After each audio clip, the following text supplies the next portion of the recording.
This is College Sports Today. Here's Jason Horowitz and Ben Hartsock. Conversation that came up during the break shouldn't surprise anybody. Hartsock asked me if I like fishing. He responded by saying he doesn't like fishing, but for very different reasons as to why I am not the biggest of fans, although we did do it last summer and enjoy it very much. We'll dig deeper into that a little bit later, but it shouldn't surprise anybody that the answer has to do with the feel of the fish.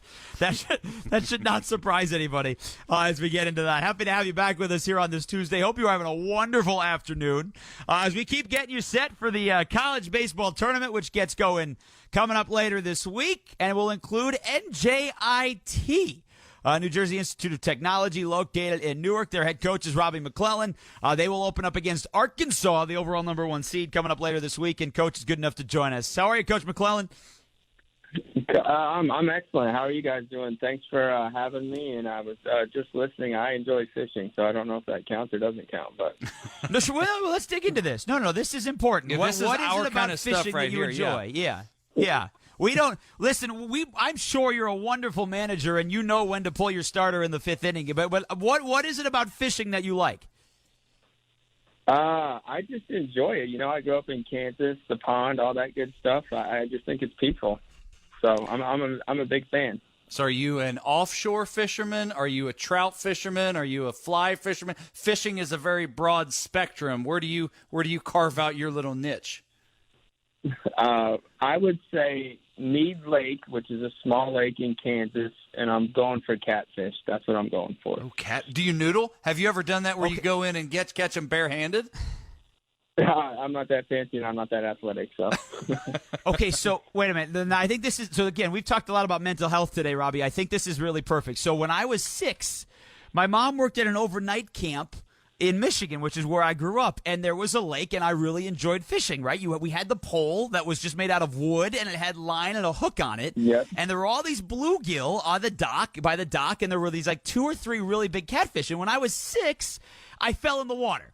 And I used to tell people that the catfish dragged me in, but really it was because I'm clumsy and I just fell in the lake. So I think this is part of my reason why I don't like fishing. I really think this is part of it. Hey, falling in the water is a rough move, so I can understand that you don't like fishing because of that. No question. Can you use any of this to help your team beat Arkansas later this week? I don't know. Unless they need some comic relief, I don't know if that's going to help us. It might get us. We're pretty serious right now, but we might need a joke every now and then so we can talk about you falling in the lake. Maybe that'll get us going. Well, so tell us a little bit about that. This is your first time for your program to ever make an NCAA baseball tournament appearance, and you get paired up against the number 1 overall seed in the Arkansas Razorbacks. What is your message to your team heading into this matchup? Our message, it's pretty cliche, but it's the same thing we've been talking about all year. Every field that we step on is opportunity, and we're going to play every pitch of every single game. The selection show, is an exciting thing for our program. I feel like we kind of have an up and coming program that probably a lot of people have never even heard of. So it's great for our kids and our university to get some recognition on the big stage. Yeah, so I live about 25, 30 minutes away from Newark, and for people who don't know, that is where NJIT is located. But it is a program that a couple of years ago in men's basketball beat Michigan, and so from an athletic standpoint, Coach, can you kind of give us an idea of where the school is in that realm of up and coming? Yeah, I would just say, getting into the America East Conference, Northeast-based conference was really good for all sports involved at the university. We were in the Atlantic Sun Conference before we got into the America East Conference, which was a baseball conference. That's kind of the strongest sport in the conference. So we had played some really good baseball the past couple of years that probably a lot of people didn't even know about. We beat 3 or 4 top 25 teams, beat some Power 5 schools, but we just kind of didn't, I guess, get a ton of notoriety because everyone in the Northeast is playing everyone in the Northeast, and we're flying down to Florida, we're flying down to Nashville, we're flying down to Atlanta to play college baseball games. So I think it kind of went unnoticed. But jumping into a Northeast-based conference, I feel like the recognition and exposure for the university and our kids has been just excellent. And, we were excited going into the season because we thought we had a pretty good team. So it's been a really fun year.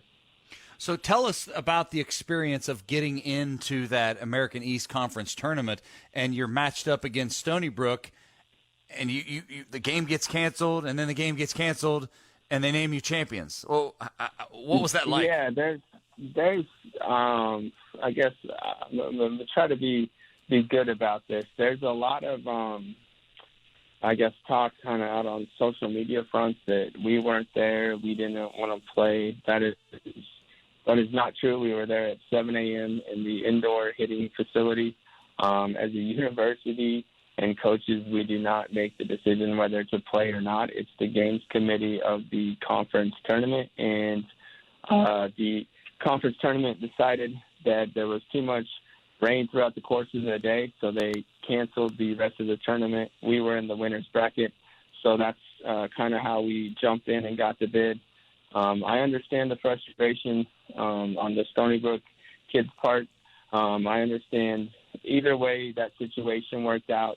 There was going to be one group of guys that was angry and one group of guys that was happy. But there's a lot of false things, being kind of said out there that are not true.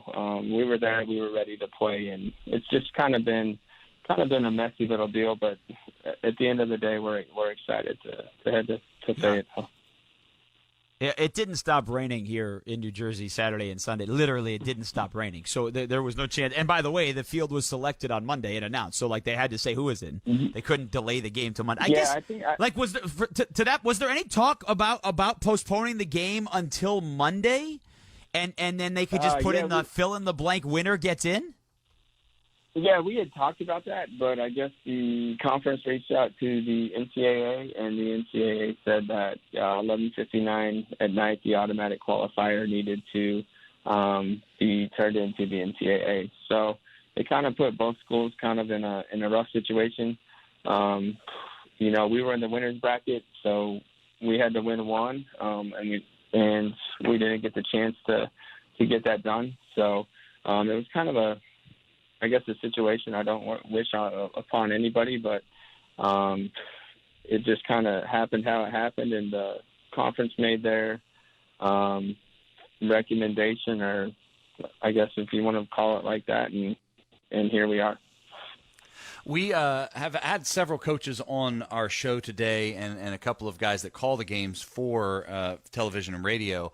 I gave a reference about when I called college football games this fall. Towards the end of the season, there was a fatigue, specifically from COVID and the testing and all of that. The players and coaches were just completely shot by the end of the year in a way I've never experienced. In basketball, there was some fatigue early in the season because they had this amazingly long preseason, and then there was the holidays, and there was more optimism towards the end of the season.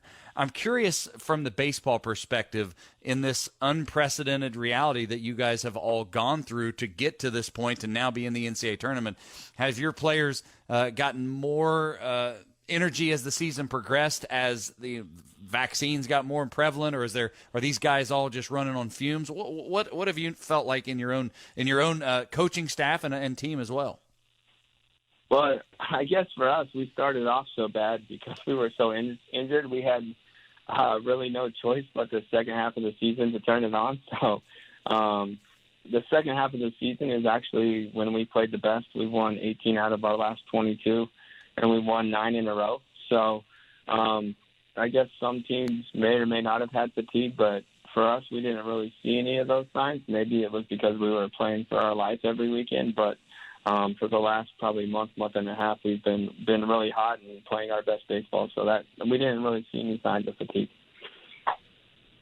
New Jersey Institute of Technology, NJIT, will take on Arkansas. So you mentioned the selection show about 5 minutes ago.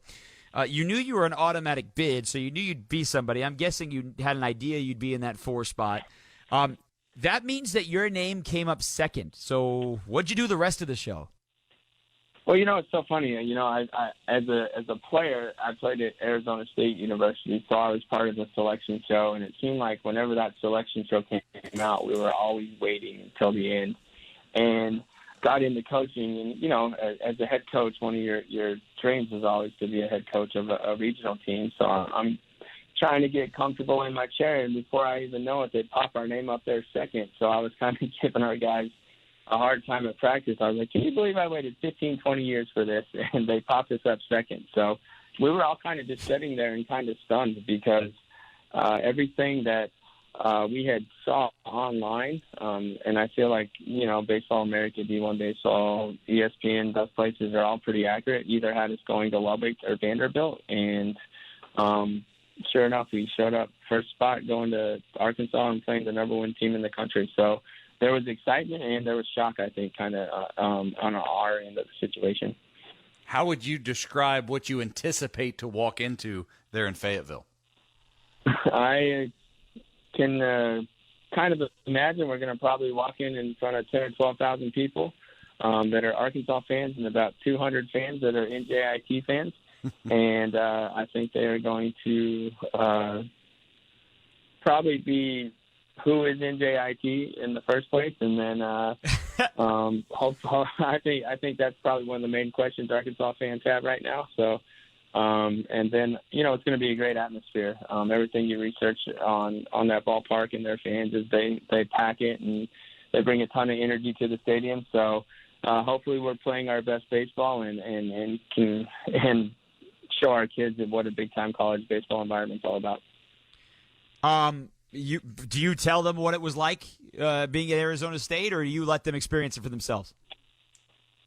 I've told them things kind of in the past, and then our top assistant coach, recruiting coordinator, Giuseppe Papaccio, he played at Seton Hall, so he played in a regional, so he kind of knows how that stuff works. And, you know, you can talk about it, but until you step across the lines and there's 10,000 people, you know, hoping that you don't win, it's a totally different ballgame. So I think experiencing the situation will be the best thing that those kids can do.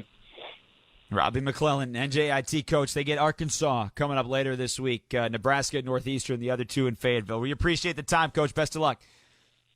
Hey, thanks a lot, guys. Really appreciate it, and thanks for bringing some positive exposure to our university. You got it. No question about that.